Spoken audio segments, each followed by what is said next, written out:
هاي هاكرز، عاملين ايه يا شباب؟ اتمنى يا رب تكونوا بخير. العودة من بعد التعب والمرض، يعني الناس فترة كان عندها تعب ومرض كتير جدا فغبنا عليكم كتير. بعتذر لكم وبإذن الله الفترة الجاية هنحاول نصلح ده. النهاردة معانا موديل من كورس سي دبليو اي اس. هو موديل حلو جدا جدا جدا. هنفرمه كله النهارده. هو طويل، يعني الفيديو ده بإذن الله هيبقى طويل. وهو الانفورميشن جاثرنج او الريكون بمعنى اصح.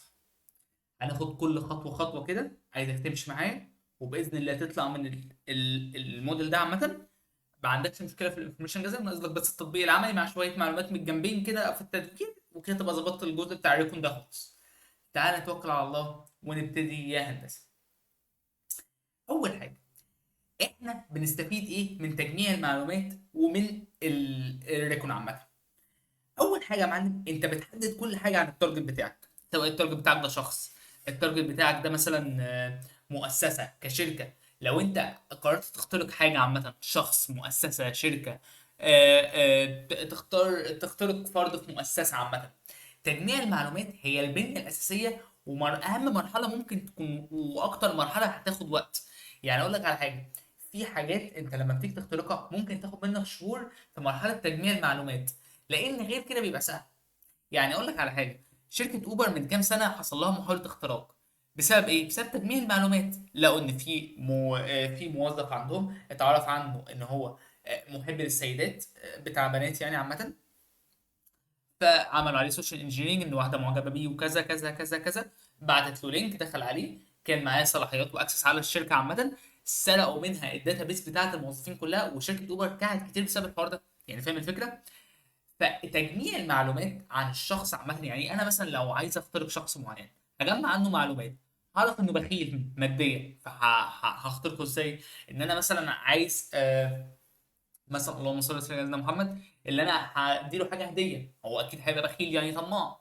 لو الشخص ده بتاع بنات هدخل له من سكة إن أنا بنت معجبة بيه. لو مثلا الشخص ده أنا عايز لو الشخص ده أنا عارف إن هو مثلا سكير، هقول له هبعت لك خمر على البيت. ما اعرفش ايه نبعت له خمر، بس نبعت له خمر على البيت مفيش مشكله، كله لاجل الوطن. يعني فاهم الفكره؟ نفس الفكره في شركه، انت بتشوف المداخل، المخارج، الحاجات بتاعتك. احنا النهارده الفيديو عامه هو عموما عن الويب تيست عامه، فاهم الفكره؟ بس انا بقول لك بحاول افتح مخك شويه في موضوع تجميع المعلومات عن كل حاجه. فانت بتستفيد ايه من تجميع المعلومات؟ اللي انت تعرف المداخل والمخارج، زي اكنك دلوقتي بتهنت في ويب سايت. انت عايز تعرف فين الانبوتس، فين هنا، فين هنا، فين هناك، هناك بيودي على فين، الدنيا هنا ايه والدنيا هناك ايه. فاهم الفكره؟ فده بيبقى هدفك الاساسي. طب انت ما اتخليت عن هدفك يبقى الدنيا باظت وراحت في داهيه. فاهم الفكره؟ ده اول جزء معايا. اقول لك على حاجه كمان، وانت بتكتشف وبتعمل انفورميشن جاذرنج او ريكون، انت هتكتشف حاجات في السكه. ممكن تلاقي كومنتات دي تأدي للادمن بانل. فاهم الفكره؟ وانت بتكتشف حاجات هتكتشف مليون حاجه، هتلاقي كومنتات، هتلاقي بصات، هتلاقي معلومات. ممكن تلاقي باسورد والايميل بتاع الادمن. كل الحاجات دي بتبقى موجوده. فمرحله الريكون هي من اهم المراحل. بس اقول لك على حاجه، في ناس تفكيرها غلط جدا ان هي بتكتفي بالريكون بس في الويب سايت. وده طبعا مش صح. يعني اقول لك على حاجه، عادي ان الريكون ياخد منك يومين، ثلاثه، اربعه، اسبوع. يعني اقول لك على حاجه، قبل كده في تارجت انا شغال عليه، اشتغلت عليه على فكره، خد مني عشان اوصل للادمن بانل عامه حوالي ممكن يكون اسبوع من الفازنج والحاجات دي. واجيب وورد ليست دي، واجيب الوورد ليست دي، واجيب وورد ليست، واجيب الوورد ليست، لحد ما في الاخر كان مسار طويل جدا، كان دايركتوري طويل جدا جدا، لغايه ما وصلت للادمن بانل. فاهم الفكره؟ فده طبيعي ان مرحله الريكون عامه مش الناس تاخد منك وقت. بس انا بتكلم في العموم، مش لازم كل مرحله الريكون. يعني مرحله الريكون ما تديهاش اكتر من يوم، نص يوم. يعني انت هدفك الاساسي وانت داخل الموقع عامه، في ناس بيبقى في موضوع اللي هو اكتشاف الثغرات متقسم لاثنين. ناس بتدخل تفهم الموقع عامه، الويب سايت تفهمه، بتفهم تشوف فين الانبوت، فين هنا وفين هنا وفين هنا. وده على فكره شيء جامد جدا برضك على فكره. وفي مرحله الريكون. مرحله الريكون مين اللي بيلجأ له؟ اللي بيلجأ له الشخص اللي هو انا هشتغل على الويب سايت ده الشهر ده. يعني انا هاخد ويب سايت كل شهر، انا هاخده بكل السب دومين بتوعه، انا هشتغل على الويب سايت ده مش خارج بره الشهر ده، انا قاعد فيه. فانت هنا مضطر تعمل ايه؟ تعمل ريكون، تعرف مداخلك مخارجك هنا وهنا وهنا، والدايركت ده لو عملته ده هنا، ولو عملت فاصل والدنيا ماشيه هنا ازاي. انما في ناس بتحب مثلا ما تاخد، ما تشتغل على التارجت يومين. في ناس كده على فكره، في ناس كده وفي ناس كده. فاللي بيشتغل على التارجت يومين ده هيضيعهم في الريكون؟ لا، هو بيدخل يفهم الموقع. فاهم الفكره؟ وبرضه ان انت تفهم الموقع ده من الريكون، يعني فاهم الفكره؟ واقل حاجه اللي بيفهم الموقع ده عامه بيعمل على الاقل انفورميشن جاذرنج في السب دومين، يعني فاهم الفكره؟ ده بسم الله يعني، ده اكيد. فعامه في ناس كده وناس كده. عامه انت يا اما تختار تارجت تشتغل عليه شهر كامل، يا اما تختار تارجت كل يومين تشتغل عليه. في الحالتين انت عينك بتبتدي مع الوقت بتفهم السورس كود، بتطور نفسك في الجزء دي، بتفهم ايه المهم ايه اللي مش مهم. انت ذات نفسك بتحس بالتارجت ده. انت شايف ان هنا تنظيم التارجت مش كويس، اللوجيك بتاعه هيبقى مش كويس، يبقى هنا مليون في المية في ثغرات. فاهم الفكرة؟ هو اكيد مفيش كل المواقع فيها ثغرات، بس انت يمكن مستواك ما جابهاش. فاهم الفكرة؟ آه مش عايزين نتكلم كتير، انا بس دي مقدمه مهمه جدا حبيت افهمها لك عشان تفهم ان اهم مرحله عامه انا بشوفها في اي عمليه اختراق هي تجميع المعلومات، سواء في اي شركه شخص اي حاجه، هو تجميع المعلومات، سواء كويب سايت كمان. ده هنبتدي نتوكل على الله ونبتدي. بص يا معلم، احنا عندنا نوعين من الانفورميشن جاذرنج وريكورد. ايه هو اول نوع؟ باسيف واكتف. طب ايه هو النوع الاكتف يا هندسه؟ المهاجم بيتعامل مع النظام ذات نفسه. يعني ايه؟ يعني دلوقتي أنا لقيت ويب سايت ده مثلا اللي هو جوجل، انا بدخل اتعامل مع الويب سايت ذات نفسه، ان انا بدخل هنا بشوف هنا، بدخل اتعامل مع الويب سايت، اعمل عليه فازنج، اعمل عليه حاجه، انا بتعامل مع النظام ذات نفسه. يعني انا ما بستعينش باي حاجات خارجيه. تمام؟ طب ايه هو الباسيف يا هندسه؟ الباسيف اللي انا مثلا بستعين بمواقع تانية عشان تجيب لي معلومات عن التارجت. فاهم الفكره؟ يعني انا دلوقتي مستعين بالموقع الفلاني بالاداه الفلانيه عشان تجمع لي سب دومينز عن التارجت، تجمع لي حاجات عن التارجت. يعني مثلا سب فايندر بتجمع لي سب دومينز عن الفايندر عن التارجت. فاهم الفكره؟ فانا بستعين بحاجات خارجيه عشان تجمع لي معلومات عن التارجت. فهمت الفكره؟ ده الفرق بين الاكتف والباسيف. اوكي؟ اوكي، حلو جدا. ايه هي اداه هو از يا معلم؟ دي اداه كويسه جدا جدا جدا. بتعمل ايه الاداه دي؟ تعالى افهمك بالظبط. دلوقتي يا معلم انت رحت اشتريت ارض في الصحراء مثلا. حلو. طبعا اشتريتها من واحد. تمام تمام. اول لما انت بتشتري الارض بتعملوا ايه؟ بتاخدوا ورق الارض كده وتروحوا تسجلوه في الشهر العقاري. اسمك ايه يا فلان؟ طب انت اسمك ايه؟ طب انت اشتريت المتر بكام؟ طب انت عملت ايه هنا؟ طب الارض دي هنسميها باسم مين؟ يعني هي هتبقى مين اللي يقدر يبيعها ومين اللي يقدر يتصرف فيها؟ فاهم الفكره؟ طب الارض دي انت هتقسمها، يعني هتكتب لكل حد فيهم جزء؟ لا. تمام؟ فهمت الفكره؟ هنا بقى نفس الفكره في الدومين. انت مأجر الدومين ده منين؟ ما هو الدومين ده الاسم بتاع الدومين. يعني دلوقتي انت لو جيت مثلا، تعالى نيجي هنا. على فكره في تطبيق عملي كتير قوي في النهارده معانا يعني.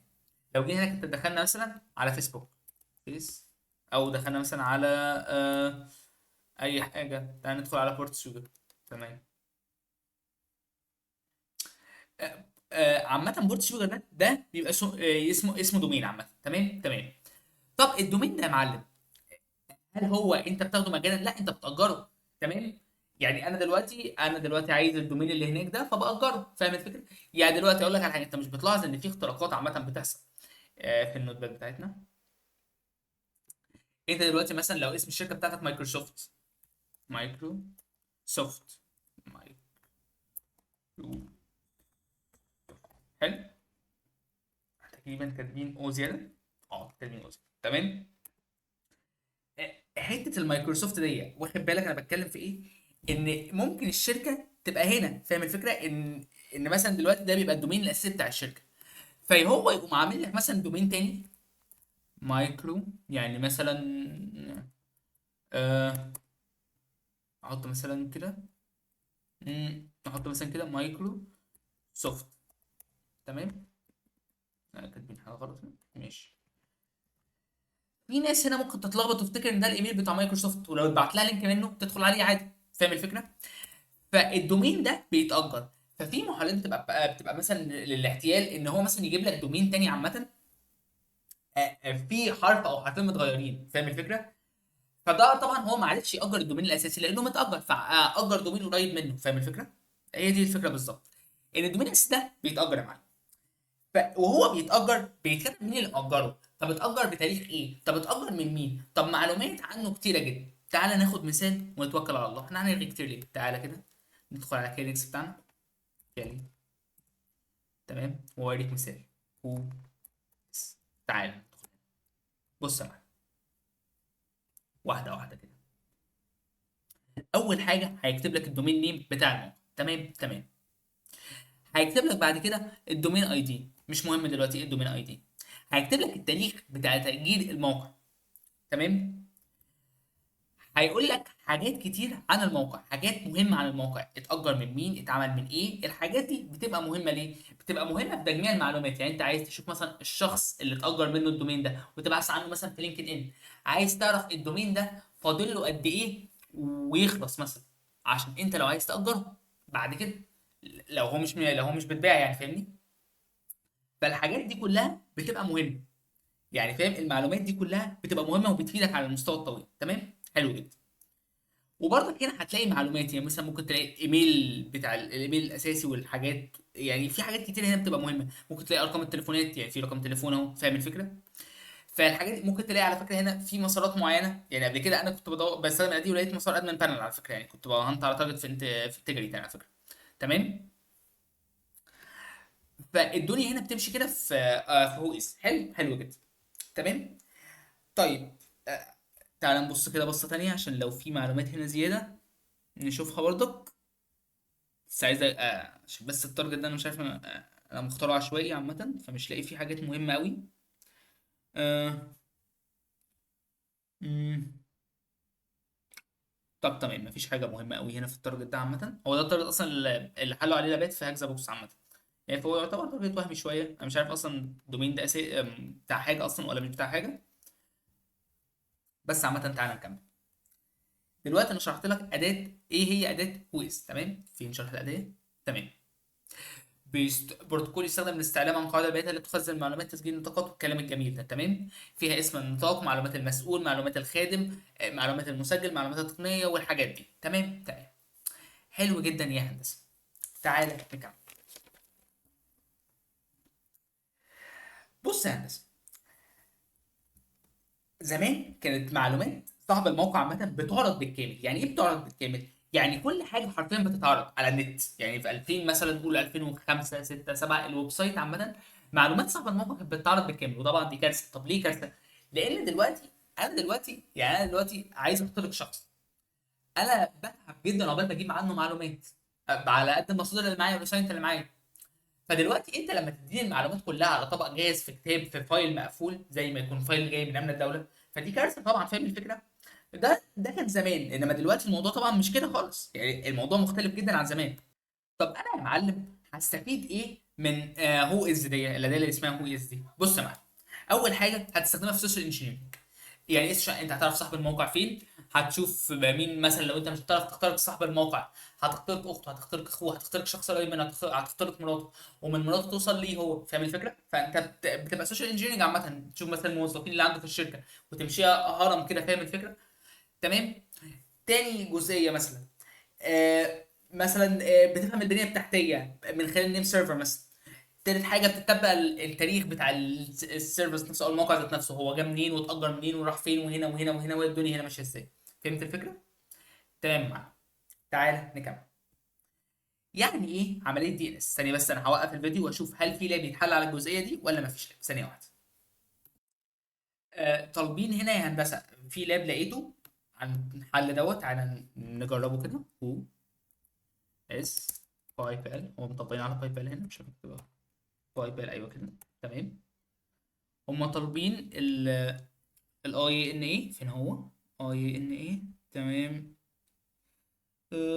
انا نظري النيل بنيله. اهو الاي ان اي، طالبين الاي ان اي اهو طلع معانا، تمام. وطالبين بتاع تسلا، طالبين الايميل بتاع تسلا. ده الليبل اللي هو موجود في الكورس الاساسي. تسلا، اوكي. سوري، تسلا سي او ام. تمام. فين الايميل الاساسي؟ الايميل. آه فين الايميل يا شباب؟ فين الايميل؟ يعني وجعتني. أنا ده بعيني في حرفين في الشاشه، يعني فاهم الفكره؟ فين الايميل؟ عامة الايميل هتلاقيه في حاجة من دول، يعني يبقى سلمه انت عشان يعني وجعتني حرفيا يعني. اوكي تعال نكمل. يعني ايه يا معلم دي ان اس؟ بص يا معلم، طبعا انت عارف ان الموقع عامة بيفهم، يعني اجهزة الكمبيوتر بتتواصل مع بعض بلغة الارقام. بس هل دلوقتي انا لو عايز ادخل على فيسبوك لازم اكون حافظ الاي بي بتاع فيسبوك؟ ده صعب جدا يا جماعه، يعني ما فيش عقل يقول كده. يعني انا دلوقتي في مليون موقع حافظ الارقام بتاعت مليون موقع؟ لا، ده حفظ الارقام بيبقى صعب جدا. فقال لك بص يا معلم، خلاص انت هتعمل اسم الموقع بتاعك وهتربطه بالاي بي بتاعك. طب الربط ده يسمى ايه؟ يسمى دي ان اس. حلو، حلو جدا جدا يا هندسه. يعني تعال نفتح الاوبن بورد كده واشرح لك ثانيه واحده برضه عشان لو ما فهمتش. فين الاوبن بورد؟ فين الاوبن بورد يا شباب؟ الاوبن بورد فين؟ راحت مسحتها ولا ايه؟ اهي. يا عم خضتني. ماشي. الفيديو ده هيكون طويل. الفيديو هيكون طويل انا متاكد. بس يعني طويل وهتستفاد باذن الله، يعني تستفاد من معلومات كويسه. فين الاوبن بورد يا شباب؟ ايه، افتح يابا. اهي فتحت معانا. احطها كده على الديسكتوب. هات قلم. بص يا معلم، بس نطلع كده في شويه فوق. تمام، هات القلم.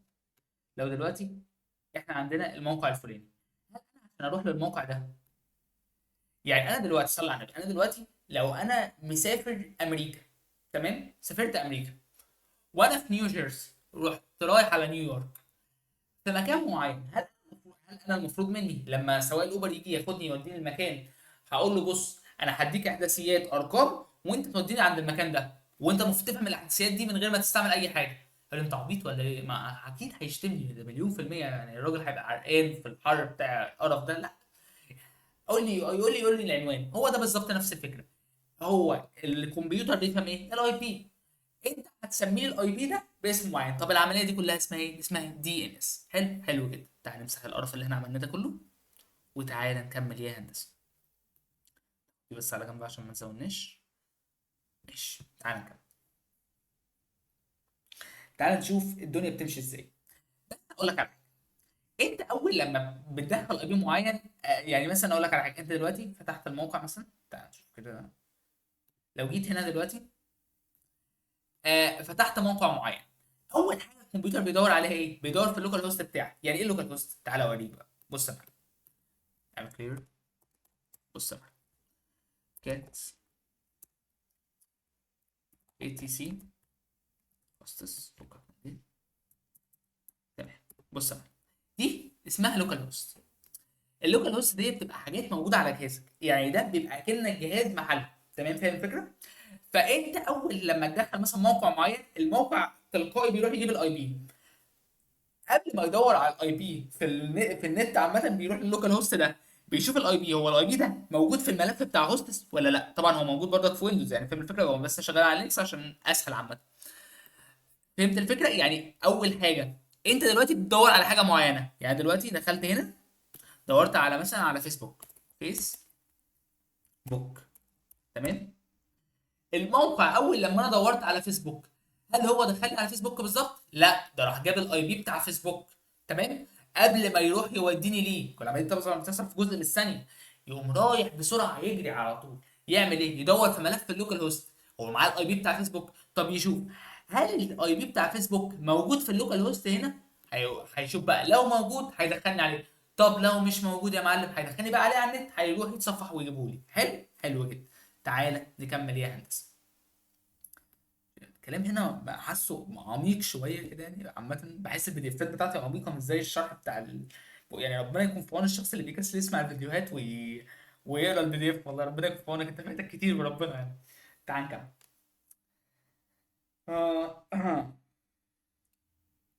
دلوقتي احنا في انهي جزء؟ تمام، تمام. تعالى نكمل يا هندسه.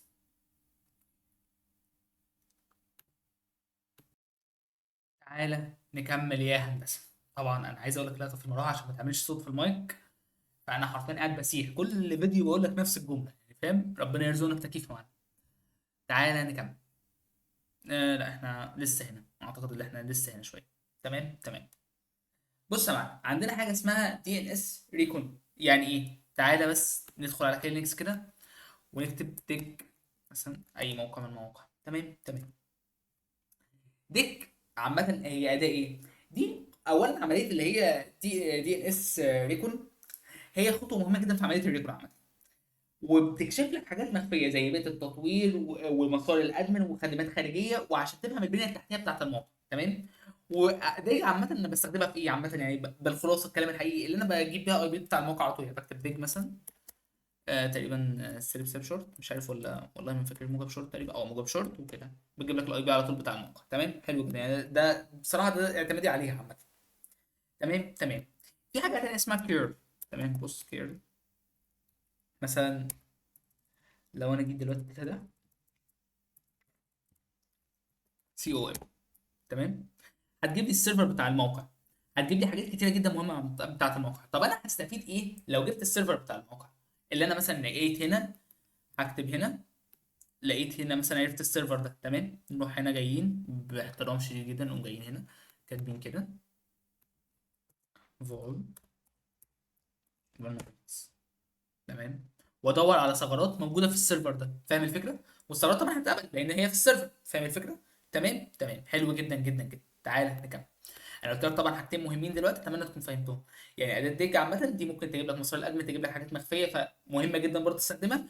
وبرضك كيرل سيلف اي. اوكي تمام. تعالى نكمل. دلوقتي احنا دخلنا في مرحله مهمه جدا جدا. ايه هي المرحله المهمه؟ سب دومين انيميريشن. يعني ايه سب دومين انيميريشن؟ يعني هي تجميع يا هندسه للسب دومين. نفس الفكره بالظبط يا هندسه. يعني ايه نفس الفكره بالظبط؟ يعني انا وانا بجمع سب دومين عندي نوعين اكتف وباسف. طب ايه هو الاكتف؟ نقول مره تانيه. هنا انت بتتعامل مع السيرفر نفسه عشان مثلا تعمل انوميريشن. يعني مثلا بتدخل على ملف اسمه AXFR مش بتدخل عليه عامه. AXFR ده هشرحه لك دلوقتي يعني هي دورها جاي بعد 5 دقايق بالظبط. طب ايه هو الباسف يا معلم؟ الباسف يا معلم ان انت بتستعين بحاجات خارجيه عشان مثلا تجمع سب دومين. تعالى بقى نفهم احنا بنعمل ايه في المرحله دي. هشرح لك النوع الباسف والنوع الاكتف. تعال نشرح النوع الباسف الاول. يعني مثلا سب فايندر مثلا الموقع الفلاني ابتدى هو يجمع. استنى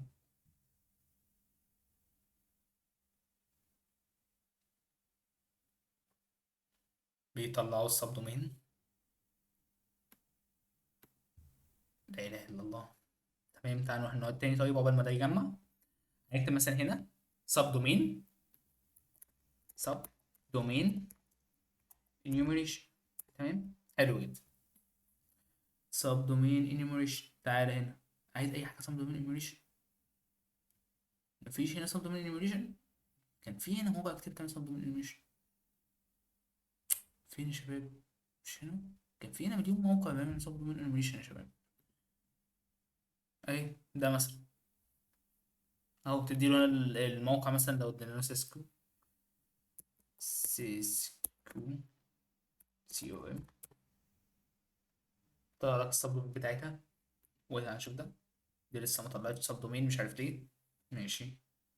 يمكن الموقع ده قفل ذات نفسه ما اعرفش والله. انا بقيت ما عملتش عليه.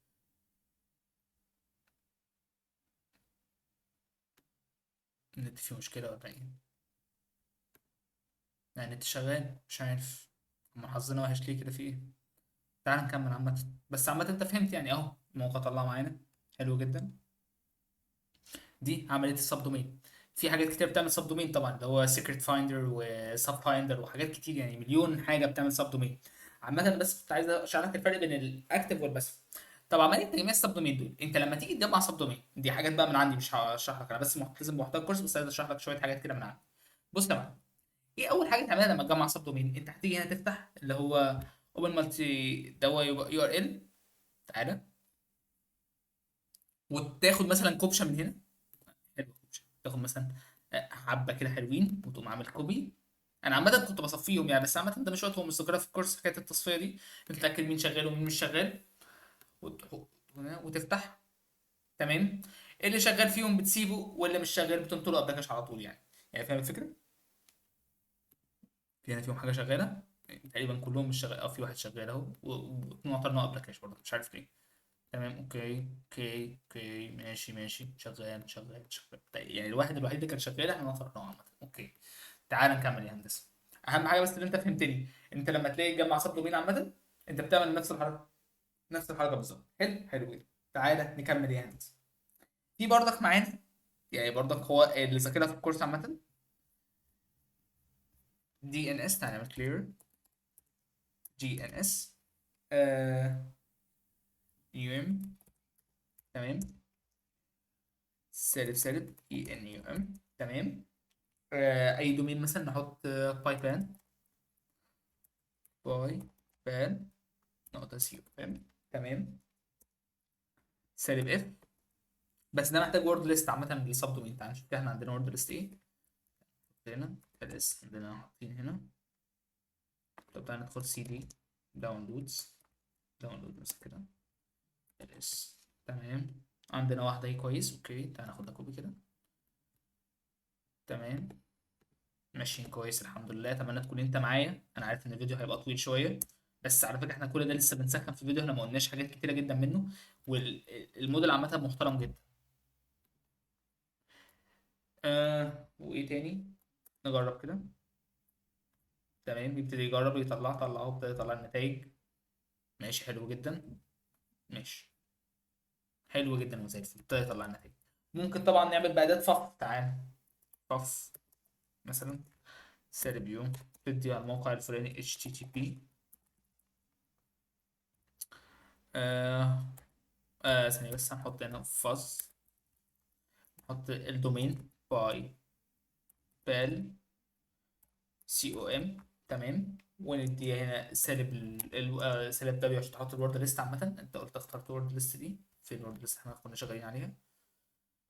دي اوكي. ماشي كوبي. ماشي اوكي. نجرب كده. هيبتدي بقى يجرب اهو عمال يطلع لك الحاجات اللي بتدي 301 و403 و200. فالدنيا ماشيه. فهمت الفكره؟ يعني هي دي بالظبط. في مليون طريقه اللي انت تعمل سب دومين اليمينيشن، يعني مفيش اكتر منهم على القلب عامه. تمام تمام. حلو جدا جدا يا هندسه. عندنا جزء مهم جدا جدا جدا، وانا اشوف ان هي دي يعني دي من اهم الحتت الموجوده في الفيديو بتاع النهارده. فركز فيها كويس جدا جدا جدا. لان اقول لك على حته الحته دي عامه في ناس كتيره جدا جدا بتفوت عليها. دي ان اس سيف زون وفي هوست. اوكي فيجوال هوست يعني عامه. بس تعال نركز في دي ان اس زون ترانسفير او سيف زون. اوكي. بص يا معلم، كل موقع عامه بيبقى ليه مجموعه عامه من السب دومينز. حلو حلو جدا. كل سجلات الاي بي والسب دومينز والدومين والسيرفر الرئيسي والسيرفر ده والسيرفر الفلاني والسيرفر العلاني طبعا كلهم باي بي. بقى في حاجات بنفس الاي بي وحاجات باي بي مختلف. حلو حلو جدا. طب دلوقتي يا معلم احنا بنعمل ايه؟ في ملف عندنا اسمه زون. الملف ده بيبقى موجود فيه كل السجلات بتاعت الموقع، في الاي بي وفي السب دومينز وكل حاجه مهما كانت. طب هتقول لي انا استفدت ايه بالحاجه دي؟ هقول لك انت استفدت ايه. انت استفادتك البسيطه خالص، البسيطه البسيطه يعني عامه، ان انت معاك خريطه الموقع كلها. انت معاك كل حاجه في الموقع، معاك حتى الحاجات اللي مش مسموح لك تشوفها.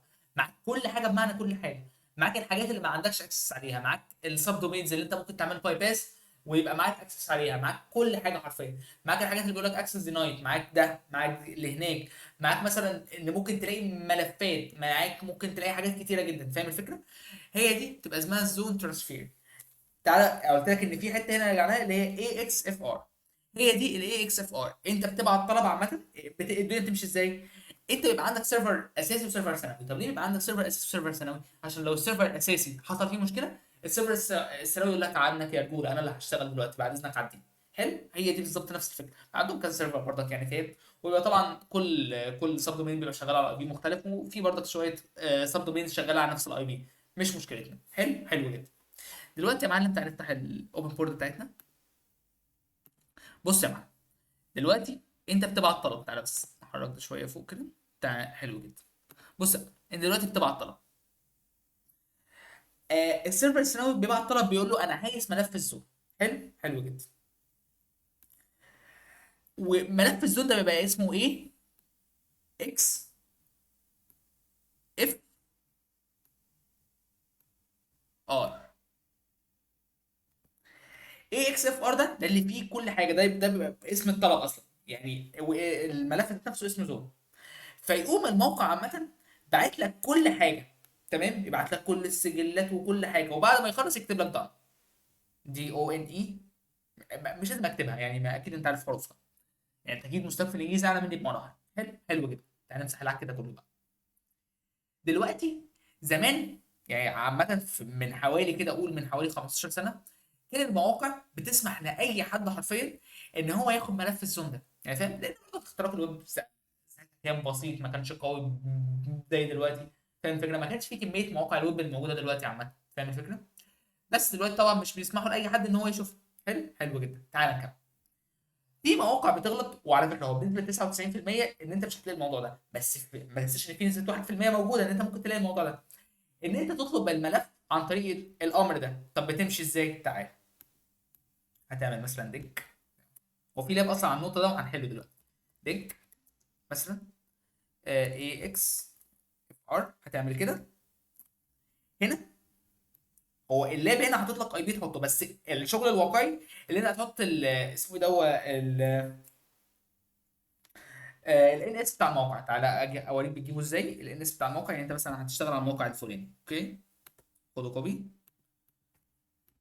تمام، تمام. تعالى ناخد ده بس كوبي، واوريك ازاي نجيب الان اس. الان اس ده اللي هيتحط في المكان ده. حلو. تعالى نكمل.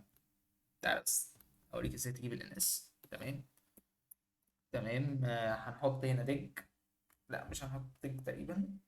آه الان اس بتاع الموقع هنحط هنا ثانيه واحده.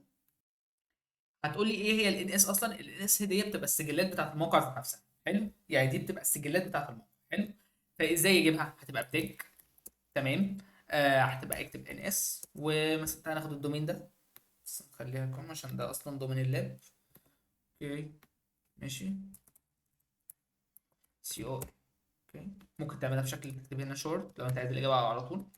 شورت هطلعها لك على طول. تمام. هتاخد بقى المعلم ده كده، تقوم جاي هنا في هنا تكتب اي اكس اف ار. تمام. وبنسبه 99% قلت لك ان هو مش هيقبل يعني. تمام. في لام هنا على النقطه دي هنحله دلوقتي على فكره. تمام. نقوم جايين هنا حاطين هنا ويندوز. مش عارف بقى هيقبل ولا مش هيقبل، بس ما اعتقدش ان هو هيقبل يعني عامه، لان قلت لك بنسبه 99% مش هتبقى موجوده الحته دي، بس انت لازم تشوفها لان في موقع كده هتغلط يعني. فاهم الفكره؟ كونكشن نو سيرفر كونتريبيوشنز. اوكي، بيقول لك فيلد. ما وافقش. ما وافقش انه غلط. تمام. تعال بقى نحل اللاب واوريك اللاب. هروح اجيب اي بي اللاب. تمام، ونرجع تاني ثانيه واحده. خليك معايا. تعالوا نكمل يا شباب. جبت اي بي اللاب. تعالى تاني نكمل ونتوكل على الله كده.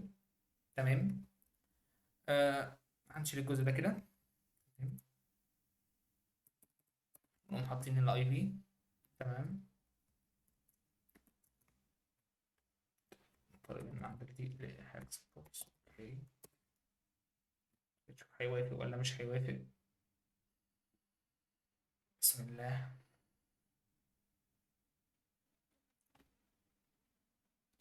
برضه الكونكشن از ريفيوزد. في مشكلة تقريبا، حاجة نسيناها. رحت ادور على حل المشكلة، عرفت ان احنا المفروض كنا نتصل عامة بالفي بي ان بتاع هاكزا بوكس عامة، فاتصلت بيه يعني عامة اختصارا للوقت. فتعالى نكمل وننفذ الأمر مرة تانية. هيشتغل المرة دي.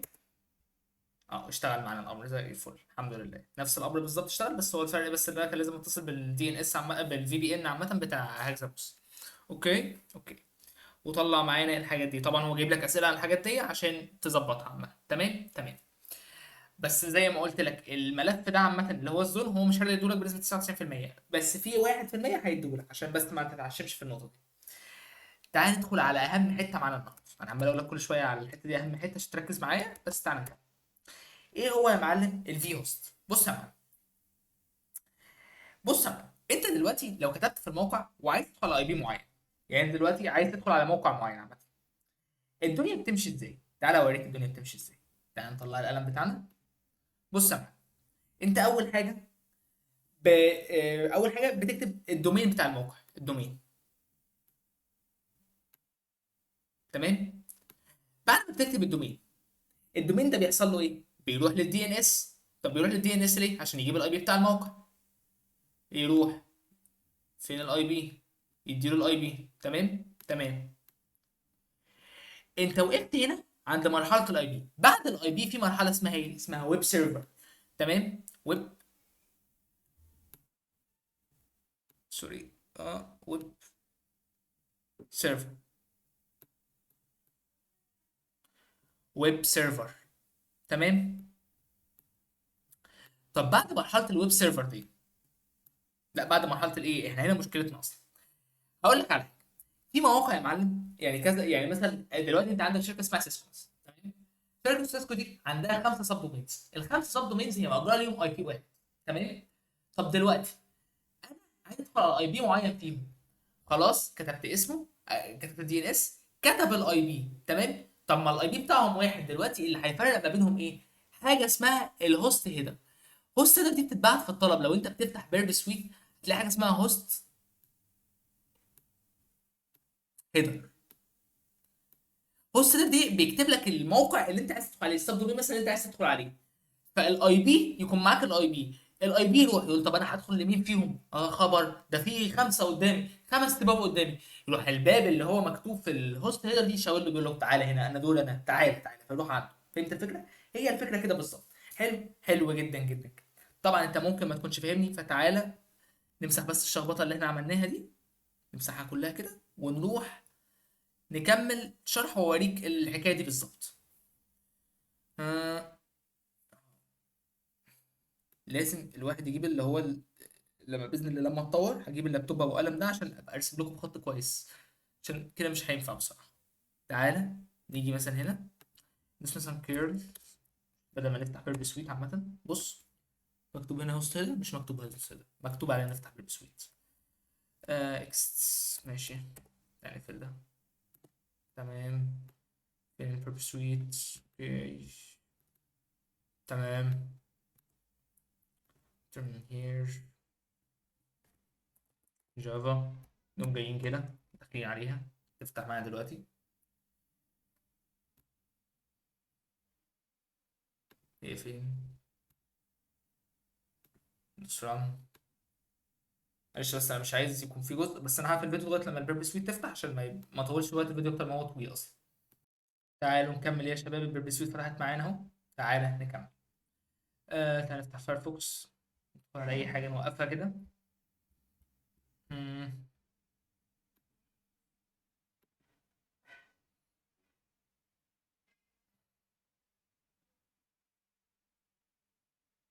تمام. تعالى نيجي هنا مثلا.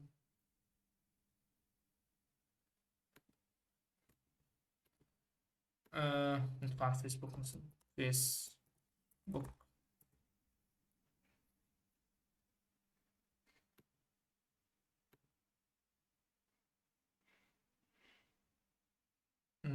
مش عارف، في ضغط على الموقع جامد مش فاهم.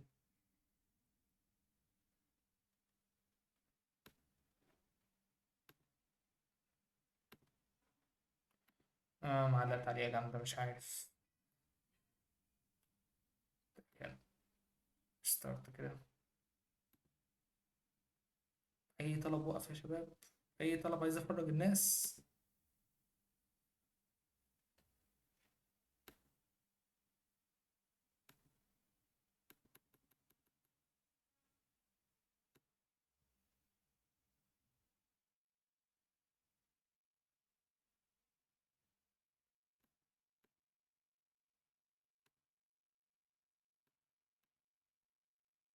ثانية واحدة يا شباب، ظهرت معانا. مش عارف الجهاز ده غريب يعني، عامة هو ده الجهاز اللي مش أساسي بتاعي، فاهمني. تعال نكمل. حلو جدا.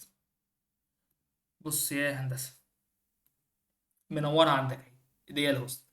أول حاجة الموقع داخل على أي بي معين.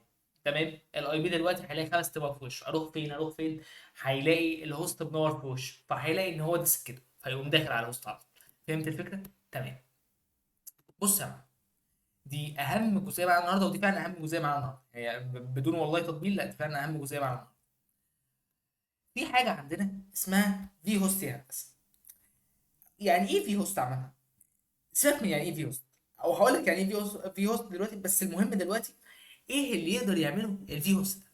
بص يا معلم، دلوقتي انت لما تضيف اي بي في مثلا نفس المكان اللي احنا كنا فيه كات اتش سي هوستس، لما تضيف اي بي معين هنا في النقطه دي، خد بالك احنا دخلنا ابتدينا الشغل تقيل من دلوقتي، فحاول تركز معايا. لما انت تضيف اي بي معين هنا يا هندسه، وتضيف الدومين بتاعه، فكده الجهاز هيحس بايه؟ ان هو اللوكال هوست من عنده، ان هو هنا ده موجود من عنده في الجهاز. انا قلت لك ان اول حاجه لما انت بتكتب اي بي عامه، او تكتب حاجه، هو بيروح يجيب الاي بي بتاعه، وبعد كده اول لما يجيب الاي بي بتاعه يدور فين؟ يدور في ملف الهوستس اللي هو عندك على الجهاز، بيشوف هل الاي بي ده موجود في اللوكال هوست ولا مش موجود في اللوكال هوست. طب لو موجود في اللوكال هوست هيدخل عليه على طول. تمام تمام. لما في حاجه بقى، لما في عامه في الفي هوست عامه بتبقى مواقع موجوده على نفس الاي بي. حلو حلو جدا. يعني دلوقتي انت جبت اي بي موقع فلاني، حلو حلو جدا. اي بي الموقع الفلاني دوت بيبقى عليه كذا موقع، بس المواقع دي مش هتظهر لك ليه؟ عشان انت مش لوكال هوست. طب لو بقيت لوكال هوست، السب دومينز بتاعت الموقع دي هتظهر لك. طب السب دومينز دي موجود فيها ايه؟ بيكون فيها حاجات مخفيه قيمه جدا جدا جدا. طبعا انت مش فاهمني، بس انا هشرح لك دلوقتي تطبيق عملي ونصي، بس عايزك تركز في كلامي. بص يا معلم، دلوقتي يا معلم، انت لما بتعمل سب دومين انيميشن على الجزئيه دي، على اللي انت لوكال هوست، بيبقى في حاجات هتظهر لك ما بتظهرلكش لو انت مش لوكال هوست. بيبقى مثلا يديك اللي هو السب دومينز بتاع الادمن وتقدر تدخل عليه. طب انت لو مش ضايف الاي بي بتاعك يعني اقول لك على حاجه، صلي على النبي. فين اللي هو ده؟ لا مش ده. انت بتعمل ايه؟ اول حاجه بتجيب الاي بي وتحط قدامه الدومين بتاعك. تمام كده انت ضفت في اللوكال هوست بتاعك. حلو حلو جدا. فدلوقتي انت لما تيجي نعمل ايموليشن هيظهر لك حاجات لو انت ما عملتش الخطوه دي ما كانتش هتظهر لك خالص. يعني يظهر لك بتاعت الادمن وتقدر تدخل عليها، ويظهر لك حاجات تانية وتقدر تدخل عليها كلها، وممكن تظهر لك بس امكانيه الدخول عليها عمرك ما هتقدر تدخل عليها. يعني هي يمكن تظهر لك لما تيجي تعمل ايموليشن، بس انت مستحيل تدخل عليها غير بايه؟ غير لما تضيفها في الهوستس. تمام. عشان اول لما يشوفك، بص انت معاك بطاقه اللي انت دلوقتي صاحب البيت، فدلوقتي انت داخل بواب العباره بيسالك وانت رايح فين يا بلدينا؟ انت معاك مكتوب على البطاقه بتاعتك اللي انت صاحب البيت. يقول لك ايه ده؟ انت صاحب البيت، اتفضل يا باشا من غير اسئله خالص. طب دلوقتي انت مش صاحب البيت، هيقوم مسقك يقول لك انت رايح فين؟ هي وكاله من غير بواب. تمام، على اساس ان هو ما كانش نايم من 5 دقايق يعني. تعال نكمل. فهمت؟ فهمت، اتمنى تكون فهمت. ودلوقتي هنطبق عملي. اروح اجيب لك اللاب ونتمشى فيه خطوتين ثلاثه، وهنطبق اداتين مش اداه واحده كمان، فانت هتهيص معايا دلوقتي. حلو حلو جدا. تعالى كده هقفل بس الفيديو، اروح اجيب اللاب وراجع لك تاني. دلوقتي يا هندسه احنا جبنا اللاب، فتعالى نتوكل على الله ونبتدي. اول حاجه، ده اللاب بتاعنا. حلو حلو جدا. نقوم جايين هنا دلوقتي هنفتح، هنعمل سودو. لا بس ناخد الاي بي ده كوبي. تمام. نعمل سودو نانو اي تي سي هوس موجود عندي. تمام. دخل الباسورد بتاعك. تمام. هنيجي هنا. تمام.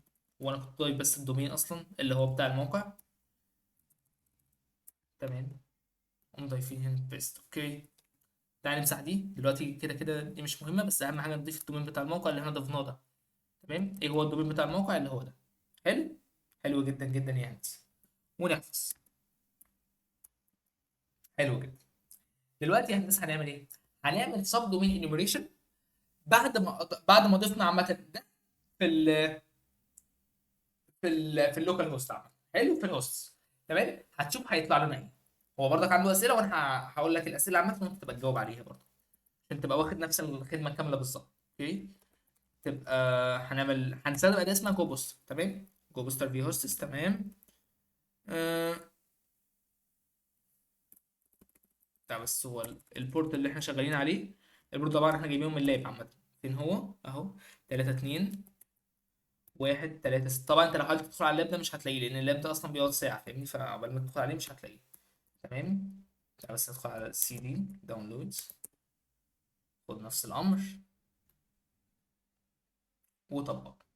تمام. تمام. سمي اللي وابتدي. ويبتدي بص تطلع معاك الحاجات. على ذكر بقى حل اللاب ده، يعني عامة هوريك العبثية اللي انا فيها. اللاب ده تقريبا اول مرة حليته كان من حوالي 6 شهور. تمام. حليت الاربع اسئلة، فاضل سؤال واحد، ان هو يطلع الدومين المطلوب. هو الاسئله اللي حاطه لك ايه؟ ان هو عايز لك اول حاجه يطلع لك واحد بيبتدي بحرف الاي، واحد بيبتدي بحرف الاس، واحد بيبتدي بحرف البي ال، بحرف الاف. واخر واحد بقى طالب واحد بيكتب كلمه ويب. تمام. انا اتشقلب مش راضي يطلع. اجيب وورد ليست عامه فيها مليون واحد مش راضي يطلع. في الاخر طلع ايه؟ طلع ان هو عايزها تنفذ في الفيجوال بوكس اللي هو الفيجوال بوكس عامه بتاعت هاكس بوكس ذات نفسه. وفي الاخر طلعت لما استخدمت دي والله. يعني فاهم الفكره؟ فكان عبث بصراحه، يعني كان عبث وشلل. تمام. طلعت معانا الحاجات دي يا هندسه. تمام. طب الحاجات دي دلوقتي تعالى اوريك. لو احنا دلوقتي تعالى نفتح سودو. لو احنا دلوقتي شلنا الاي بي بتاعت الموقع، دلوقتي احنا شلنا الكلام ده كله، هل نفس النتيجه هتطلع معانا تفتكر؟ تعالى كده نشيل ونتوكل على الله. تمام. كنترول او يس. سوري. تمام. كنترول اكس. تمام. تعال نجرب بقى نفس الامر تاني.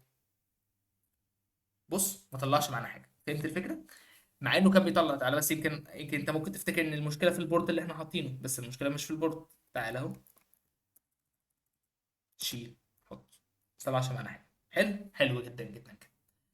اعتقد ان احنا ماشيين كويس جدا جدا يا شباب، وحلينا مشكله الفي هوست. ودي كانت على فكره حته غلسه جدا، واتمنى تكون فهمتني فيها. يعني الحته دي عامه لو انت فهمتني فيها هتبقى قطعت عليا شوط كبير جدا جدا جدا، لان هي مبنيه عليها حاجه في اخر الفيديو باذن الله. طبعا احنا نسينا البي دي اف اللي معانا، فتعالى نرجع له. طبعا احنا خلصنا الجزء بتاع الفي هوست ده. الجزء بتاع سي تي او سيرفيس ترانسبيرسنسي. اتمنى اكون قريتها صح. مش مهم القرايه، اهم حاجه النيه. بص يا معلم، اي شهاده، اي موقع او اي موقع انت بتدخل عليه بيبقى ليه شهاده اسمها اس اس ال او تي ال اس. يعني ايه اس اس ال وتي ال اس والكلام الجميل ده؟ بص يا معلم، الشهاده دي وظيفتها ايه؟ ان هي تشفر المعلومات والبيانات والاتصال بينك وبين الموقع. يعني ايه تشفر المعلومات؟ بص يا معلم، فاكر اول لما قبل الموضوع ده اتشرح على فكره في الكورس ده، لما عملنا لما جبنا بروتوكول اتش تي تي بي. ايه اللي حصل في بروتوكول اتش تي تي بي؟ جبنا بروتوكول اتش تي تي بي عامه. هو مشكلته ايه بروتوكول اتش تي بي؟ ان هو نو سكيورتي، هو مش ما فيهوش امان. البيانات اللي انت بتبعتها ما بتتشفرش، بتروح دايركت. فانا لو جيت وقفت في النص هسمع البيانات، هشوف البيانات كلها اللي انت باعتها واسرقها عادي. يعني لو عملت مان ان ذا ميدل اتاك عامه، هلاقي البيانات دي عادي جدا. تمام. لو سيطرت على الشبكه بتاعتك. حلو. حلو جدا جدا جدا. كلام جميل. كلام جميل.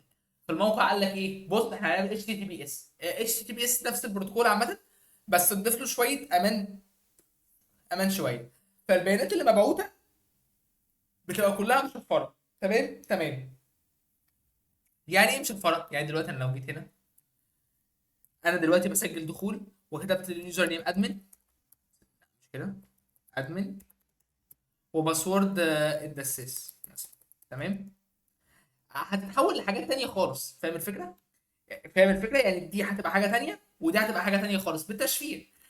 انما مشكله ان التانية عامه اللي هو لو مش متشفره هتروح كده بالظبط. لو هي في اتش تي بي عامه يعني. تمام. في حاجه اسمها سي تي لوجز. ايه هو السي تي لوجز يا معلم؟ كل موقع انت بتدخل عليه او اي موقع بتدخل عليه بيظهر لك من فوق قفل كده. يعني ايه القفل دوت؟ ده بيدل ان في اتصال وشهاده امان حصلت. يعني ايه شهاده الامان؟ عندنا نوعين من شهادات امان، اس اس ال وتي ال اس. مش مهم تعرف الفرق بينهم دلوقتي، بس عامه دلوقتي شهاده الامان دي بتقول للموقع ان حصل الاتصال بنجاح. انت دلوقتي لما بتيجي تتصل مع الموقع ايه اللي بيحصل؟ تعالى نفتح الاوبن بورت بتاعتنا. فين هي؟ تمام. اوبن. تمام.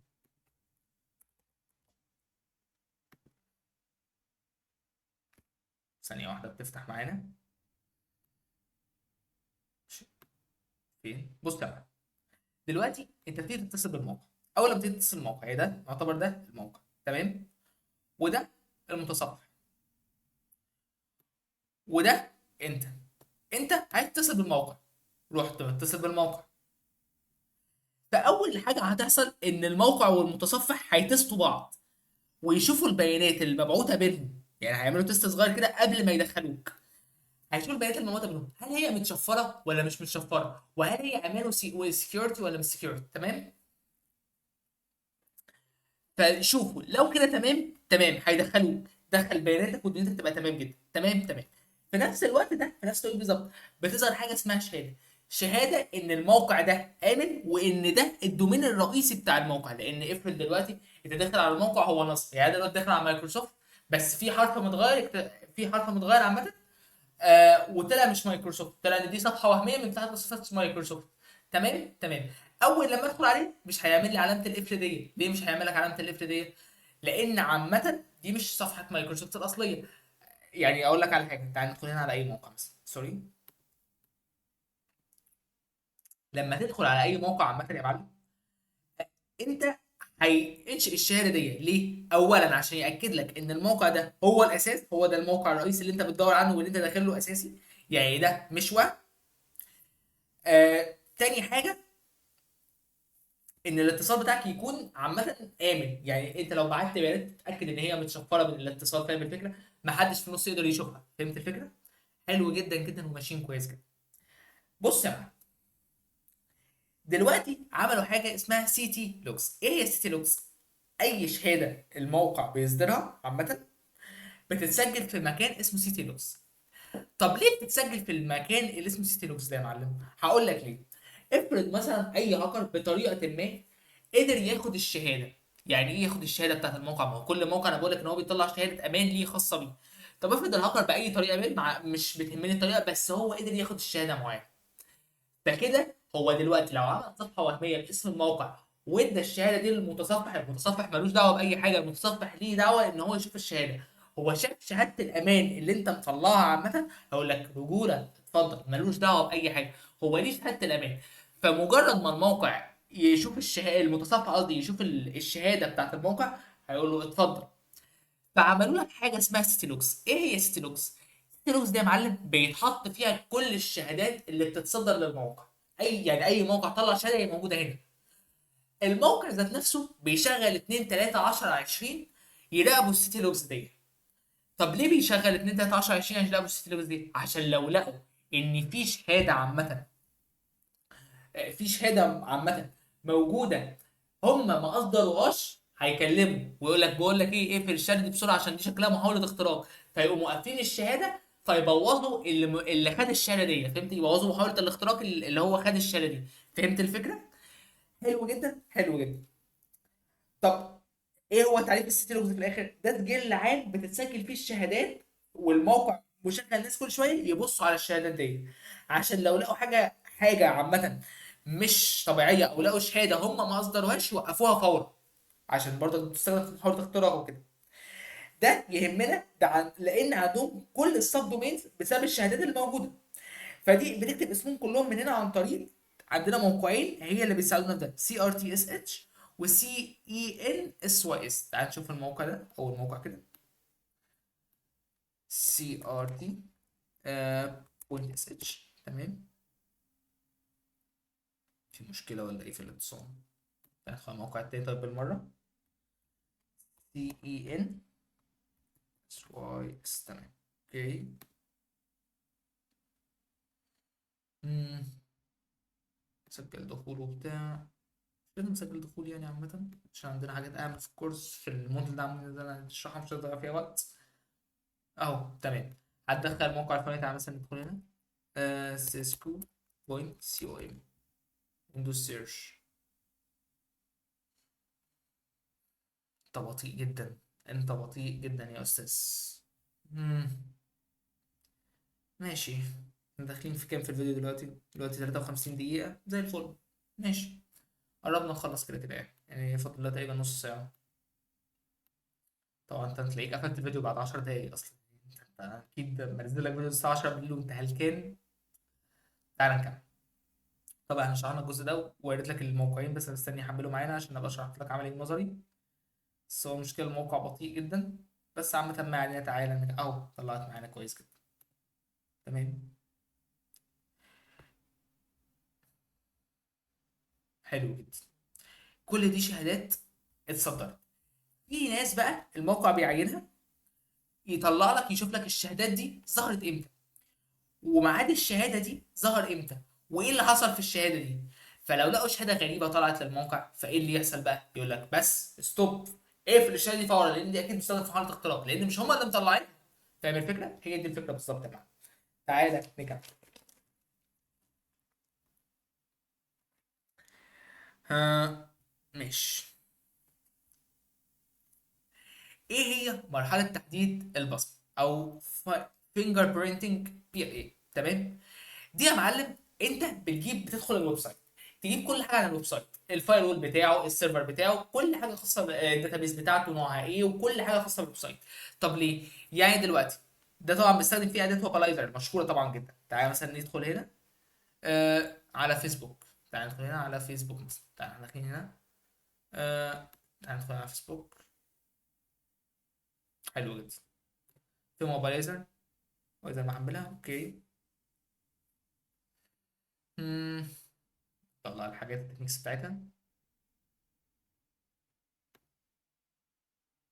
على فكره كل اللابات على فكره اللي موجوده في البتاع ده، احنا حلينا الجزء اللي هو لغايه دلوقتي اللي شرحناه، وهنحل الباقي باذن الله ما تقلقش. يعني انا مش هخلص المدرك الا لما نكون فارمين كل اللابات.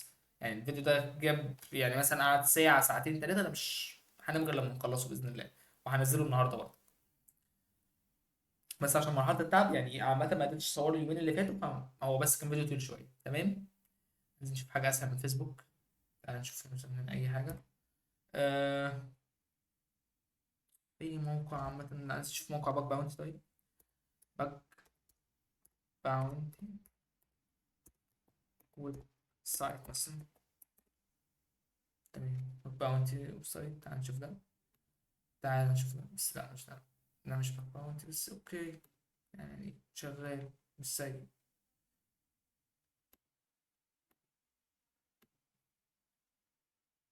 تعال ندخل نشوف الدنيا فيها ايه. مشكلة اللي هي اوبرايزر ان هي بتعلق جدا جدا عامة مع جوجل كروم، لازم تشغلها في فايرفوكس. هنشوف كده، انا مشغلها هنا تقريبا في فايرفوكس هنا. كده دي اتمنى اكون محملها هنا في فايرفوكس تقريبا. محملها كويس. تعال بس نقفل الكلينكس ده. مم. اطلع من هنا. اقفل ال...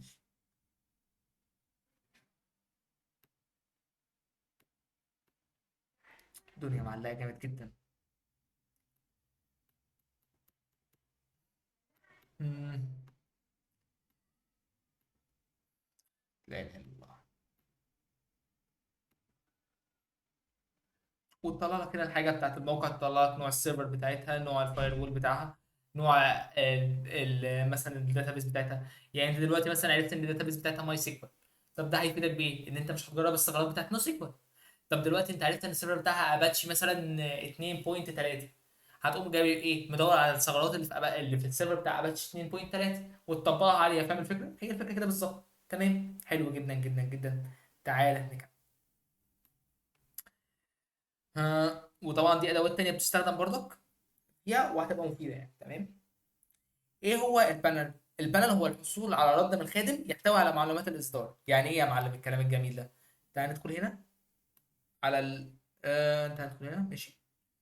احنا مش محتاجين خلاص الاتصال ده. تمام. كلير. تمام. نقوم داخلين هنا مثلا نعمل كيرل سيلف اي الموقع الفلاني. تمام. هو ده الرد بتاع الموقع. جاب لك نوع السيرفر بتاعها ايه، جاب لك نظام التشغيل بتاع الجهاز اللي فيه السيرفر اللي هو نظامه ايه، اللي هو نظام ايه طلع ابيتيوتو هو ده يعني. والدنيا ماشيه كويس جدا. تمام. هي دي بالظبط البانل. تمام. في حاجات تانية اللي هي تحليل الهيدرز، ان انت توقف الطلب في بيرب سويت وتشوف الهيدرز الموجوده وتحللها. بتشوف بقى الهيدرز اللي موجوده، اي هيدرز موجود بتكتبه بتتعامل معاه يعني. اوكي. او ممكن تدخل على صفحه مش موجوده ويعني برضك اللي هو نظام التشغيل ده بيبان في اي هيدرز على فكره. يعني انت لو وقفت الطلب مثلا في بيرب سويت، تعال نبص هنا. تعال ريبيتر. تمام. بص، كتب لك هنا ان نظام التشغيل هنا بيبقى موجود مثلا. بس هو عامه عشان دي متصفح بحث عامه، لو دخلنا على اي موقع هنلاقي نظام التشغيل موجود بالظبط. تمام. آه ماشي. كتب لك ان هو الويندوز سيستم عامه، اللي هو صح، اللي هو عامه الموقع اللي احنا داخلين عليه بتاع الويندوز سيستم. حلو حلو. ولو دخلنا برضك عامة على الصفحة مش موجودة، هيكتب لك اللي هو مثلا اسم السيرفر الموجود اللي هو اباتشي 404. يقول لك على فكرة هنا مش موجودة، بس هيكتب لك اسم السيرفر. فاهم الفكرة؟ فدي كلها طرق عشان تطبق الفينجر برينت. اوكي. في هنا عندنا أداة اسمها واف ووف. تمام، تعالى أوريك إيه هي أداة واف ووف. تعالى نكمل يا شباب. إيه هي أداة واف ووف؟ دي أداة يا معلم عامة هي مهمتها الرئيسية إن هي تعرف لك إيه الفاير وول بتاع الموقع. يعني جيت لو جينا طبقنا كده. تمام. دلوقتي بتشوف لك بتشكل لك الفاير وول بتاع الموقع ايه هو. بيقول لك ان هو تقريبا وورد فينس. تمام. فانت تقوم جايب مثلا، دلوقتي انت عرفت النوع الفاير وول ده، تقوم جايب هنا مثلا تمام. باي باس. باي باس. تمام. مم. كيف وورد فيستي، اصل انا ما بعرفش اتكلم انجليزي قوي يعني. او هو اسمه ديفايند ولا ايه؟ انه هو عامه ان هنا في اسم فاير وول، يا ده يا ده، عشان بس انا مش بفهم انجليزي قوي عامه. هو حاجه فيهم. هو عامه حاجه فيهم. عشان بس انا مش عارف احدد انه كلمه فيهم اللي هي الفاير وول عامه. بس اعتقد اللي هي وورد فانز دي عامه. فانت تقوم مدور على الثغرات الموجوده بتاعت او البايبات عامه بتاع الفاير وول ده. لو انت مثلا بتشيف اكس اس اس عامه، بتروح تدور على الثغرات اللي هو البايبات بتاعها في النقطه بتاعت الانبوتس، وهي هتظبط لك الدنيا كلها. فهمت الفكره؟ هي دي الفكره اللي مستفيدة هنا. على فكره الكلام ده كله ما عليهوش ثابت في الكورس عامه. بس هو كلام موجود نظري، فلازم اقوله لك برضك عشان دي امانه. في حاجه عندنا اسمها كراولر.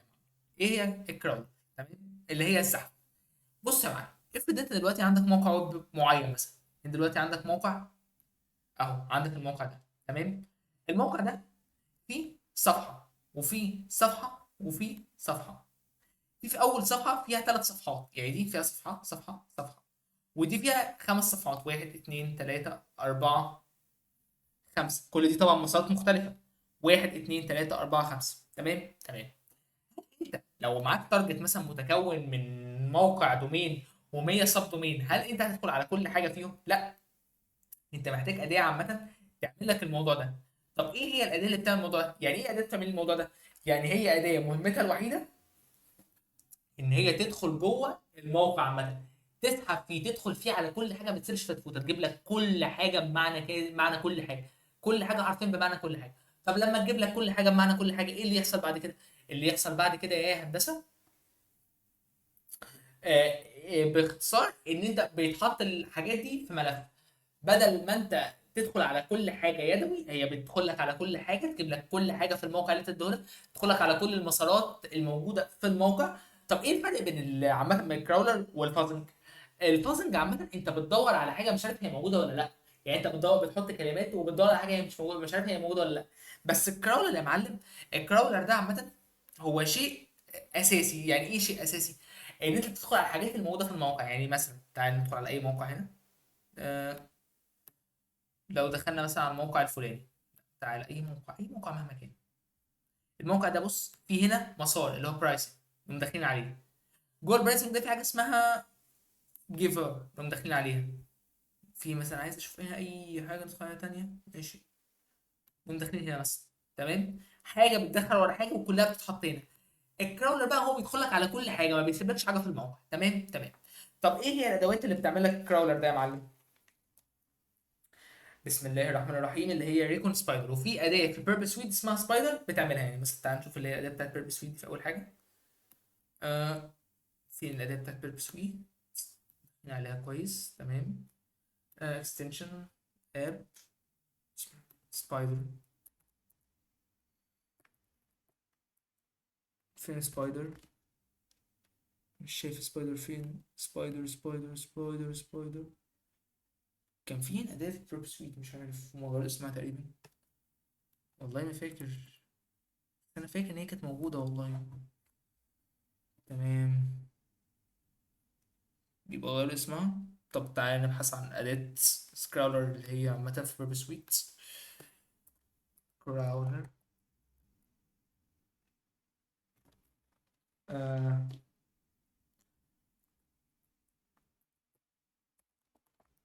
كراولر بيرب سويت. تمام. فين؟ تعالى تخش هنا. يا عم احنا هنتعب نفسنا ليه؟ تعالى فين جيميناي حبيبنا، نسأله. أداة كراولر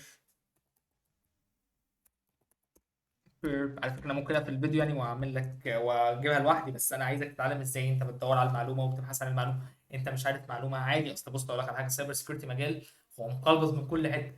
فأنت طبيعي إن أنت تنسى معلومة، وطبيعي فأنت بتروح تجيبها. طبيعي إن أنت تنسى مثلا فايل معين بيتكتب إزاي، فطبيعي إن أنت تروح تجيبه. يعني فاهم الفكرة؟ عادي. تمام سويت. أوكي. مم. اسمها إيه؟ اسمها دايركتوري، تعال نشوف دايركتوري دي، اتمنى تكون هي. تعال ندخل على بيرب سويت دايركتوري.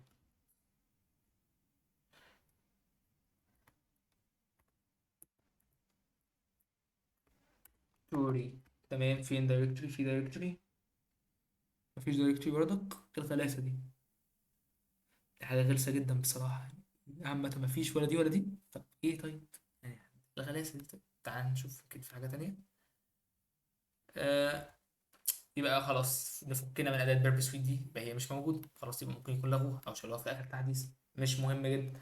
تعال ندخل على الأداة الأساسية معانا اللي هي ريكون سبايدر، ودي بصراحة هي أداة كويسة جدا. ريكون سبايدر. تمام. ندخل هنا. تعال نشوف الستيل بتاعها. تمام. وتعالى نشوف ازاي نحملها يا هندسة. فين ستيل؟ او تمام، هنحملها بنفس الطريقة دي. وبعد كده هي بتطلع نتيجة على فكرة في فايل عامة. تمام، فاحنا بنديها مثلا نتيجة وبنديها الفايل وهي بتظبط الدنيا دي كلها. تمام. بعد كده نبتدي نحط مثلا بايثون سيرفيس. كده نجرب الأوامر بتاعتها.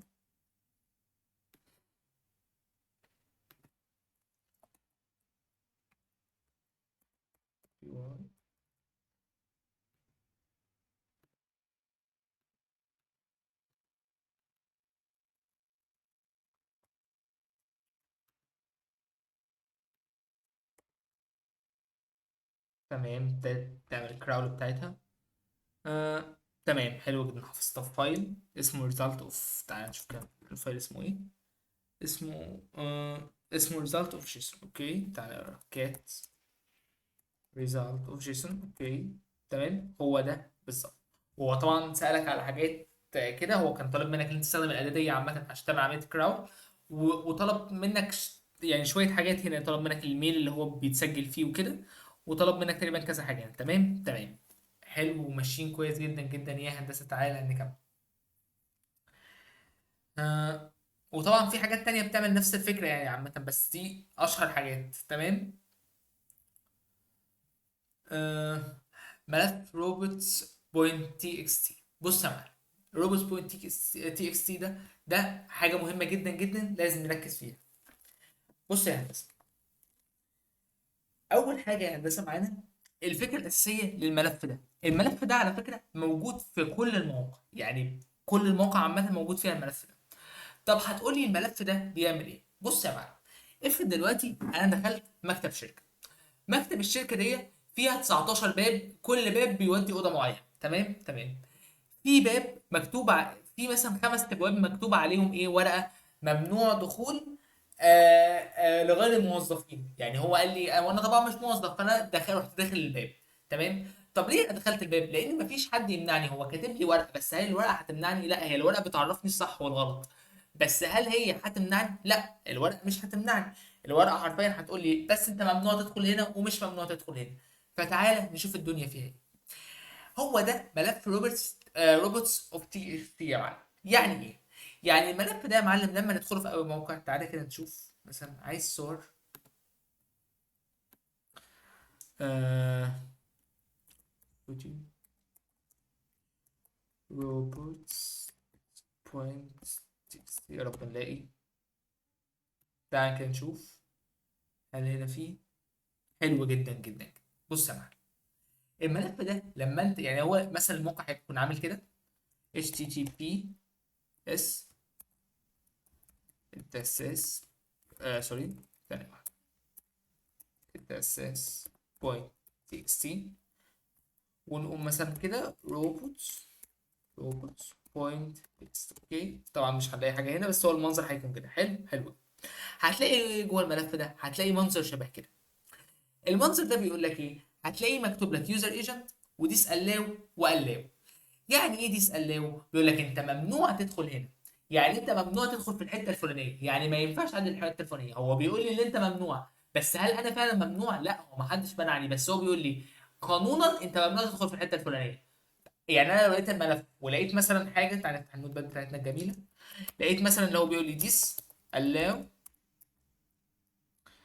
uh, private private، بيقول لي انت ممنوع تدخل على المسار بتاع برايفت دوت. فانا رحت داخل على المسار بتاع برايفت، هل هيحصل لي حاجه؟ لا. لا، هو بيقول لي ايه، انت مش مسموح لك، يعني مش من صلاحك تدخل على المسار ده، بس انا دخلت عليه ليه؟ لان مفيش حارس امن عليه، مفيش حد منعني، مفيش حد اداني 404، فدخلت عليه رحت داخل. هل هي المشكله من عندي ولا من عندهم؟ المشكله من عندهم. فالملف بتاع روبرتس تي اكس تي ده هو كده بالظبط، هيقول لك الحاجات اللي مسموح لك تدخل بيها والحاجات اللي مش مسموح لك تدخل بيها. بس الحاجات اللي مش مسموح لك تدخل بيها، هل هي عشان في فاير وول او حاجه بتمنعك؟ لا، هو بيقول لك انت مش مسموح تدخل هنا، دي حاجه بتاعت الموظفين، تدخل هنا دي. بس دايما هنا في المنطقه اللي هي بتاعت دي اس ال دي بيحط المسارات بتاعت الادمن، يعني اغلب مسارات الادمن هتلاقيها هنا، هيحطها لك في دي اس ال وهنا. فانت بتاخد المسار ده وتدخل على الادمن وتحاول تعمل باي باس لحاجه تسجيل الدخول اللي هو الاثنتيكيشن بتاع الادمن بانل. ولو عملت يبقى انت كده عديت المرحله دي. فملف روبوتس بوينت تي اكس تي هو ملف من اهم الملفات حرفيا الموجوده في النقطه دي. فلازم دايما انت اصلا لما تيجي تعمل لما تيجي تجمع يو ار ال عامه بكتان او بغيرها، هو مليون في المية هيكون فيهم اليو ار ال بتاع الملف ده، يعني كده كده مليون في المية هيطلع لك، يعني ده تقريبا مليون في المية. حتى لو عملت فازنج على الدايركتوري عامة هيطلع لك. تمام. وهو ملف مهم جدا جدا جدا ولازم تعرف تستغله كويس جدا. انت لعبك كله هنا في تشوف الديس الاو، وتشوف الديس الاو ده مثلا فيه برايفت، ممكن تلاقي مثلا ملف فيه باسورد، في مثلا اللي هو اللوجن. تمام. فالحاجات دي بتبقى مهمه جدا جدا، فاهم الفكره؟ تمام. تعال نكمل يا هندسه. طب ايه هو ملف ويل نون؟ ملف ويل نون ده يا هندسه هو عامه باختصار ايه الموجود فيه؟ ويل نون ده يا معلم، مش كل موقع بيكون فيه خدمات معينه. يعني ايه؟ يعني في موقع بيكون فيه خدمه تشينج باسورد، في موقع بيكون فيه موجود مثلا مثلا تشينج ايميل، موقع موجود فيه الدعم اللي هو تواصل مع الدعم مثلا. تمام. مش عارفها بالانجليزي فقلتها بالعربي، ولا تشغل بالك. فالفكره هنا في ايه؟ اللي انت دلوقتي هو جايب لك كل الخدمات عامه الموجوده في الموقع، حاططها لك في ملف اللي هو بتاع ويندو. انت تعال نشوف كده، تعال ندور هنا. بس المشكله مش معايا تارجت دلوقتي، حتى هنا في الجزئيه دي ما حطش لابات عليها، فمعيش تارجت نطبق عليها. فتعال نشوف كده. ويل نوين، تعال نشوف كده، فيها صور. استغفر الله، ايه ده؟ ويل نون دايركت اوكي. تعال نبص كده. مم، في ويل نون، تعال نشوف دي كده. مم، مش لاقي حاجه مناسبه. حلو جدا، لقيناه اهو، حلو جدا جدا جدا. اهو يا هندسه. ده في ملف الويل نون ويل نون عامه. جمع لك ايه؟ جمع لك كل الحاجات الموجوده هنا، يعني كل الحاجات اللي موجوده في الموقع، تشينج باسورد، تواصل مع الدعم، تشينج ايميل. فالحاجات دي عامه ممكن يجيب لك فيها المسار بتاع الادمن بانل، ممكن يجيب لك مسارات لو دورت في السيرش كود بتاعتها تلاقي كومنتات الادمن بانل، تلاقي الحاجات دي. فهمت الفكره؟ تمام. حلو جدا وماشيين كويس جدا جدا يا هندسه. دلوقتي احنا فاضل لنا ايه؟ فاضل لنا حاجه اسمها ارشيف. ايه هي الارشيف دي يا هندسه؟ الارشيف دي يا هندسه، تعال ندخل بس على الموقع كده واوريك، عشان دي اعتقد لازم تتشرح عملي، ما ينفعش تتشرح نظري. تعالى كده. هي حاجه اسمها واي باك ماشين. تمام. تعال ندخل عليها ونتوكل على الله. واي باك ماشين دي يا هندسه الفكره بتاعتها في ايه؟ انت لما تدخل على الواي باك ماشين دي، الواي باك ماشين دي يا معلم فيها المواقع عامه من 1998 مثلا. يعني ايه؟ يعني انت لو كتبت هنا مثلا فيسبوك. تمام. تعالى نكتب بس اللي هو الدومين بتاع الفيسبوك كامل عشان يدخلنا عليه. HTTP. تمام. فيس اوكي. تعال نبص كده هيودينا فين. حلو جدا. بيقول لك انت عايز الفيسبوك في 2016 ولا 2014؟ تقريبا مش عارف السنه، كانت حاجه غلط، بس ده فيسبوك برضه كان اكيد في اكتر من كده. هيقول لك انت عايزها في انهي سنه بالظبط. فاهم الفكره؟ فانت تختار انهي سنه، يعني انت مثلا عايزها في 2013 وتشوف التاريخ. هو هنا عنده صوره من الموقع، يعني هيدخلك في الموقع كأنك جوه الموقع سنه 2013. هتشوف دلوقتي معانا ايه الدنيا. بص. عشان برضك مش مدخلني على الموقع يعني. تمام. عايزين نشوف مثلا الدومين بس بتاع فيسبوك 2013. آه فيسبوك، تعال نشوف، عايز نشوف الدومين الأساسي بس كده.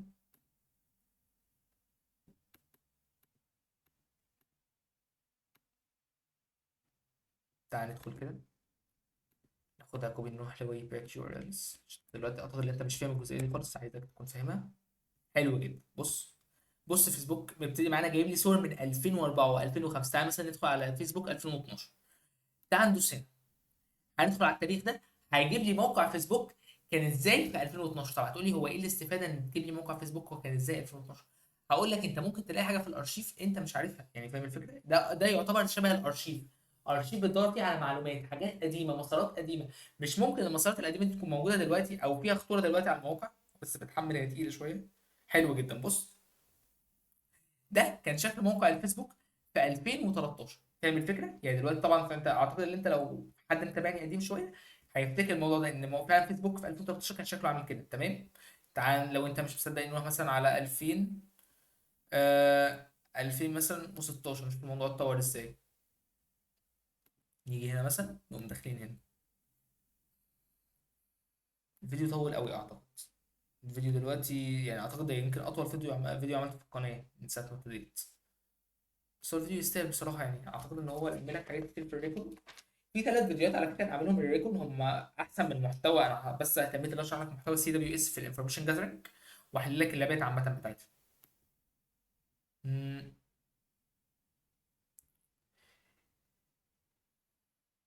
تمام، بتحمل معانا. تمام، هو داخله معانا بس بطيئه شويه.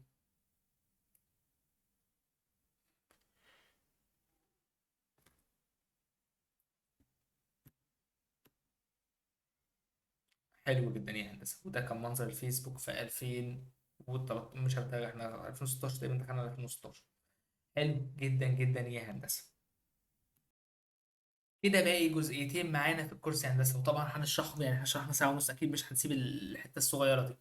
بص يا هندسه، ازاي تحدد بص هقول لك على حاجه. دلوقتي انت لما تيجي تبحث لجوجل عامه، في حاجات بتحسن البحث بتاعك وبتخليه يطلع لك الحاجه سبيسيفيك اكتر للحاجه اللي انت عايزها. حلوه سبيسيفيك دي صح؟ يعني الانجليزي بتاعي بيتطور، عيب عليك.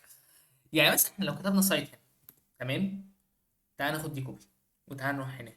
تمام. واحنا كاتبين سايت مثلا فيسبوك.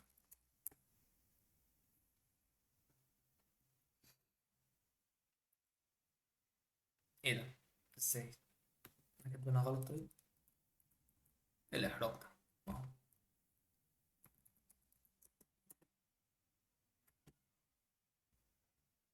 تعال نكتبها صح.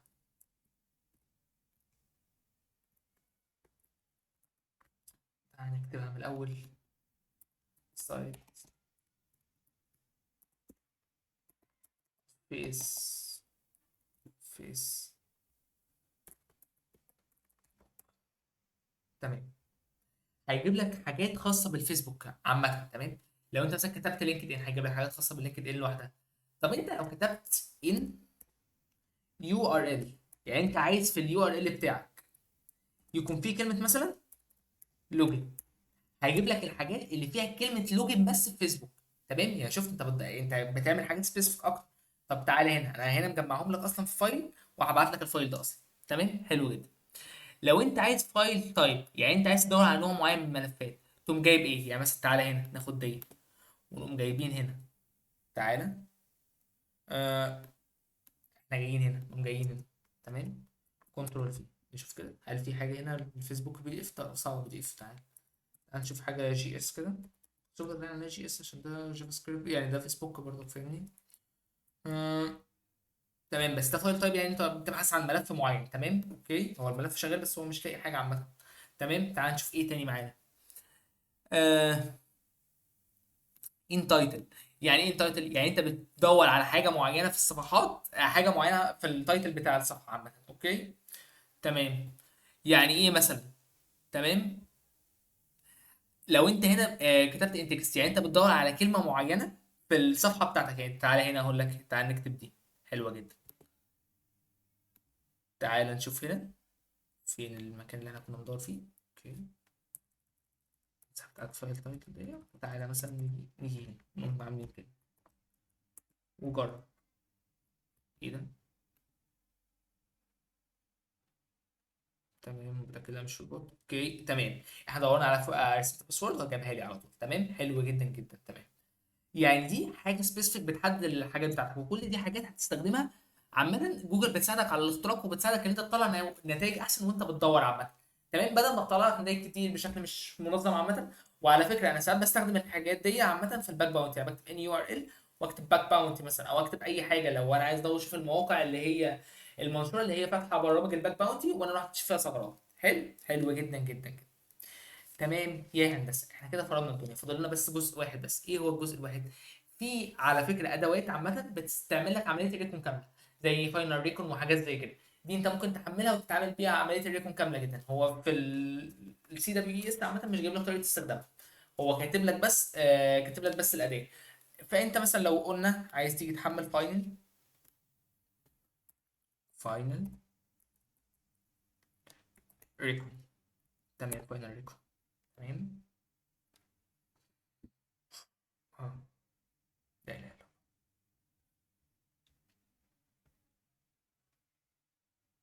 فين طريقه تثبيتها؟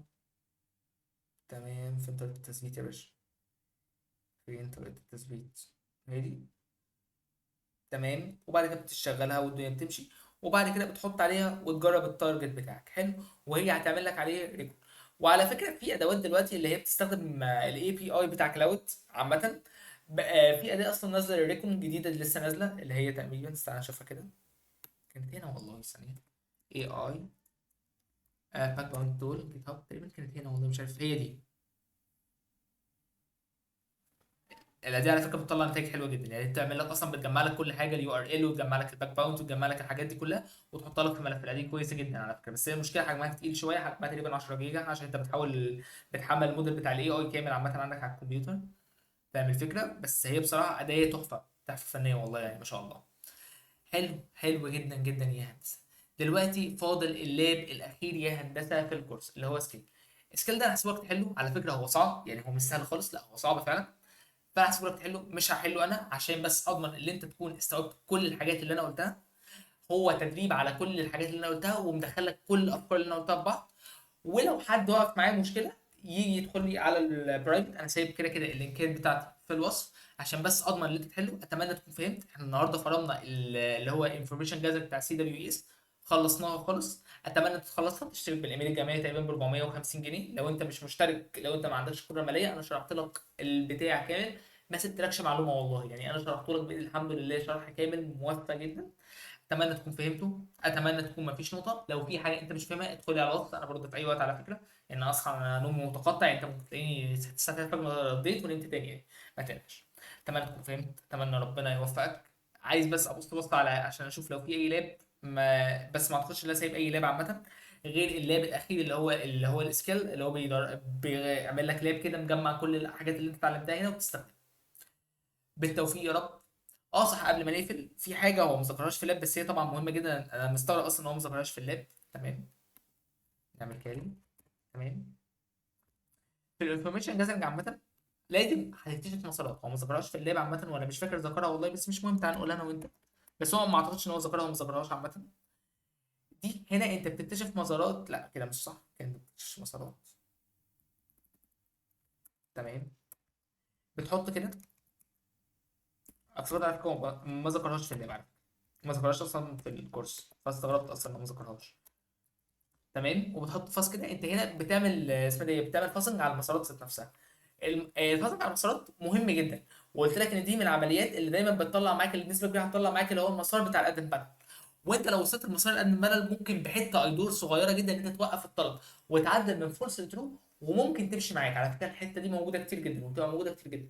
يعني اي نعم، انا بقالي سنه ما لقيتش الحوار ده، يعني عامه بقالي سنه ما لقيتش الحوار ده مثلا وانا بكتشف ثغرات. بس عامه يعني ممكن تلاقيها، انت مش عارف الثغره هتجيلك فين. احنا كده فرمنا الدنيا كلها. فرمت لك الموديل عامة. هو اي نعم اتشرح في ساعه ونص وقطع نفسي، بس اتمنى تكون بالتوفيق. كان معاك اخوك محمد مصطفى. لو احتجت اي حاجه تقدر تتواصل معايا على الحاجات اللي في الوصف. سلام عليكم.